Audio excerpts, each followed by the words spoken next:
One of the themes that Allah brings up a lot in the Quran is identity versus the truth. Identity versus the truth, because they don't always match up. What's, like, if we could say, the cardinal sin of Bani Israel is that they trade the truth for their identity, right? They imagine that because of their identity as who they are, they're not going to be punished in the afterlife. They are God's chosen people. No matter what they do, they're good. They're saved. They're the saved people, right? Whereas Allah subhanahu wa ta'ala says all over the Quran, it's like, no, it doesn't work like that. It's a covenant. It's an agreement. And that means that you have certain conditions you have to fulfill, and then Allah will fulfill his conditions. And he says this even to Ibrahim in Surah Al-Baqarah, right? Where Ibrahim makes a dua to make not just him an imam, but all of his descendants. And what does Allah say? He says that my covenant doesn't include the evildoers, which is basically implying that some of the people descended from you, Ibrahim, are going to do wrong. And my covenant is not, it's not a guarantee for them. They have to earn it, right?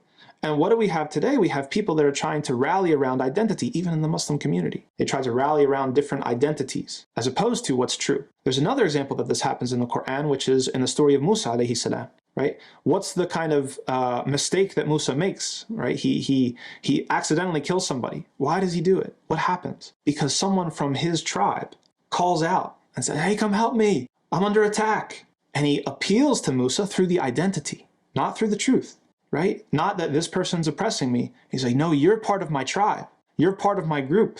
So come to my aid. And then Musa comes to his aid and he strikes the guy, the other guy, who's not from their identity, not from their group, and he accidentally kills them. And he regrets. And then what does he find out tomorrow? He finds out that the person with the same identity as him was wrong. The person that shared the same identity him, he was the troublemaker. He was the person who was opposed to the truth. And so now we as Muslims, and we live in a time in North America with all these identity politics, we want to rally people around identities and not the truth, right?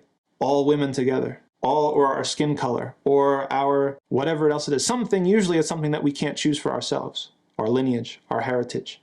And we want to rally people around that, even if you're wrong, even if somebody else is wrong. And somebody who is in the wrong will sometimes try to appeal to this to paper over the fact that they're really wrong and they're not on the truth, right? Someone makes a mistake. It's like, oh, are you attacking me because I'm a woman? Are you attacking me because of the color of my skin, right? Not to say those things don't happen. But again, this is something that trivializes these issues. We need to be able to take those issues seriously. We saw this with the Me Too movement, right? Me Too was very significant culturally because it finally started holding people accountable for the things that they were doing, sexually harassing and abusing women. Very important, extremely important. But then what happened is that some people jumped onto the bandwagon for things that had nothing to do with it. And they were appealing to the identity. Well, if you're a woman, you have to believe me. And then we saw that there were sometimes people, again, back to the example of Zuleika, who are using these sorts of things as personal vendettas, to punish people in their lives. So we have to be careful. Muslims have to be dedicated to the truth, first and foremost. We have to care about the truth. Before identity, before this part of your identity or that identity, you have to be based on the truth, right?